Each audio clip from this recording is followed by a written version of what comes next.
Selamat pagi Bapak Ibu dan saudara-saudaraku, apa kabar pagi ini? Harapan dan doa saya kita semua sudah bangun dengan sehat, dengan semangat untuk menjalani hari ini. Semoga kita semua tetap semangat bahwa hari ini kita akan jalani di dalam keyakinan percaya bahwa Tuhan akan menyertai kita.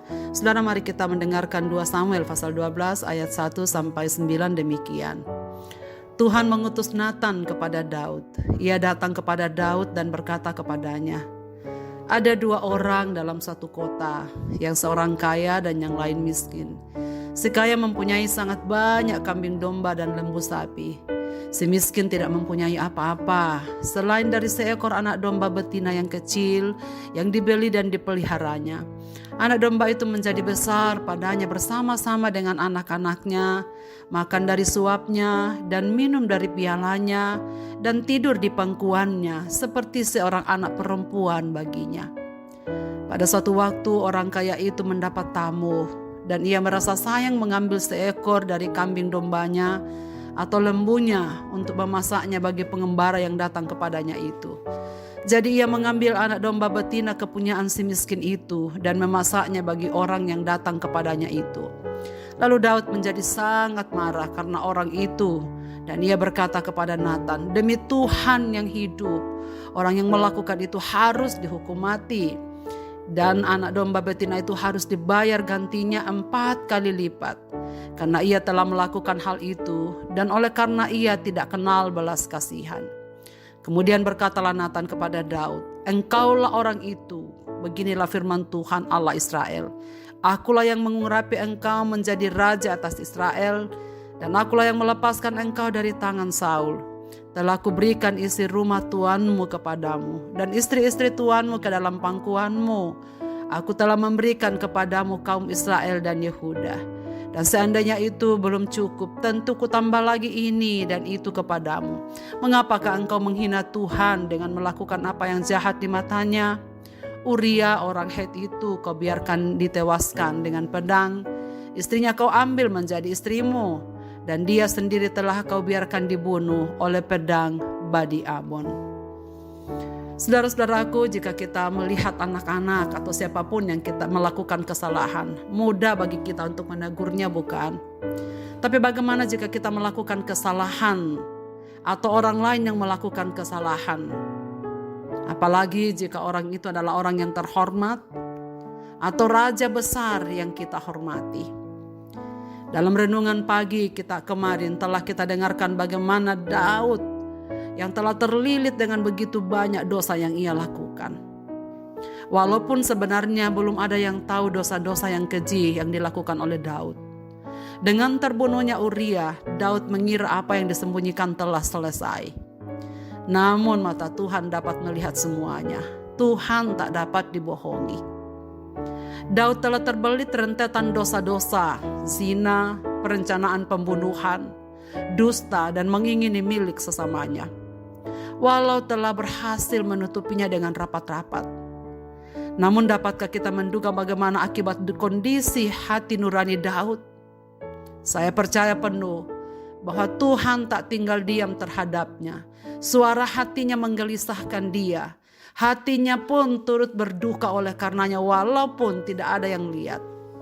Dengan gengsi yang amat tinggi di depan manusia, Daud jelas tak dapat lari dari hadapan Tuhan. Saudara sekalian, jika kita ditugaskan Tuhan menegur orang dalam kondisi seperti Daud, apakah yang akan kita lakukan? Nasihat atau wejangan apakah yang mungkin dapat kita lakukan baginya? Seringkali saudara sekalian, wejangan apapun tak dapat menembus hati yang keras dan pikiran yang buta. Natan beroleh hikmat Tuhan. Ia tidak berkhotbah, ia tidak menegur atau menuding, tetapi melalui cerita. Cerita itu berhasil memojokkan Daud ke posisi yang melibatkan pertimbangan kebenaran dan tanggung jawab. Dan pada akhirnya ia tidak bisa mengelak, orang itu harus dihukum. Dan ternyata pada waktu ia menyadari kesalahan itu, dengan mudah Natan mengatakan kepadanya bahwa engkaulah orang itu. Saudara-saudaraku, cerita itu tentang orang kaya dan orang miskin yang disampaikan Natan.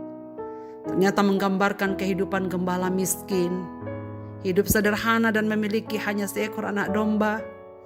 Dan ia sangat menyayangi dan memperlakukan domba itu seperti anak perempuannya sendiri. Celakanya, meskipun orang kaya itu memiliki banyak domba, saat ia memerlukan daging untuk makan siangnya, ia dengan tega mengambil bahkan merampas anak domba betina milik si miskin itu. Dan spontan Daud menyatakan bahwa orang kaya itu harus dihukum mati. Dan segera sesudah Daud mengungkapkan kemarahan dan tindakan yang harus diambil, Nathan menempatkan Daud dalam kisah itu. Ia juga telah merampas Batseba, istri Uria itu. Nathan menghardik Daud dan dengan tegas menyampaikan firman, "Engkaulah orangnya." Dan ini adalah nasihat penghukuman yang menembus jiwa Daud. Allah mengucapkan sebuah kalimat yang sangat dramatis. Daud telah memiliki segala-galanya. Semua yang diperlukan Tuhan sudah berikan. Dan betapa bodohnya tindakan Daud. Saudara-saudaraku, syukurlah Daud sembuh dari kebutaannya. Renungan pagi besok kita akan mengulas bagaimana Daud menyadari kesalahannya. Dan bagaimana Tuhan beranugerah atas apa yang dilakukan oleh Daud. Ia berani mengaku salah. Ia masih sensitif terhadap dosa. Namun demikian, konflik dan pertumpahan darah sebagai akibat dosanya tidak akan bisa dielakkan. Perang tidak akan beranjak dari dinasti Daud sampai selamanya. Dan akibat dari sebuah dosa terlalu berat untuk ditanggung. Saudara-saudaraku, dalam renungan pagi kemarin kita mempelajari jangan bermain-main dengan dosa.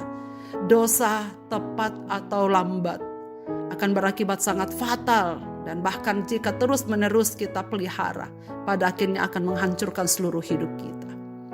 Saudara-saudaraku, kita bisa saja marah kepada Daud yang tega menghabisi Uria yang sangat baik itu. Bisa juga kita marah dan menertawai dia. Namun, mungkinkah kita juga sedang dibutahkan oleh dosa-dosa kita? Kita sadari atau kita tidak sadari, kita dengan sengaja menyembunyikannya karena alasan malu dan gengsi. Tetapi saudara sekalian, mata Tuhan tak akan pernah bisa menutupi segala dosa-dosa kita. Mari kita berdoa. Bapa di sorga, terima kasih banyak karena kami mengawali hari ini dengan firman-Mu. Kami sadar bahwa Daud yang rentan, kami pun juga rentan di hadapan Tuhan. Acap kali kami mudah melihat dosa-dosa orang lain. Tetapi sesungguhnya dosa-dosa yang ada pada kami pelihara.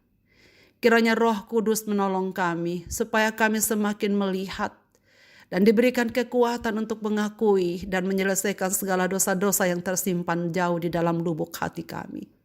Ya Tuhan, tolonglah kami supaya kami menjalani tahun 2023 ini semakin berkenan kepadamu. Supaya apa yang Tuhan percayakan dalam hidup kami dapat kami lakukan seturut dengan kehendak-Mu. Kami mendoakan segenap pendengar renungan pagi ini dimanapun mereka berada. Bapa Surgawi, Engkau yang melihat kehidupan mereka. Nyatakanlah diri-Mu dalam hidup mereka di sepanjang hari ini.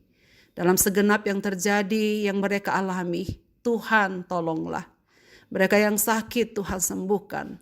Mereka yang berduka Tuhan hiburkan. Mereka yang sudah bergumul berbagai persoalan hidup, nyatakanlah diri-Mu bahwa Engkau teman dan sahabat yang baik. Agar mereka memperoleh kekuatan menjalani hari ini di dalam kekuatan Tuhan. Terima kasih banyak ya Tuhan. Kami serahkan hidup kami dalam tangan pimpinan-Mu di hari ini. Di dalam dan demi nama Yesus Kristus Tuhan kami berdoa. Amin. Selamat beraktivitas Bapak, Ibu, dan saudara-saudaraku. Tuhan Yesus memberkati kita sekalian.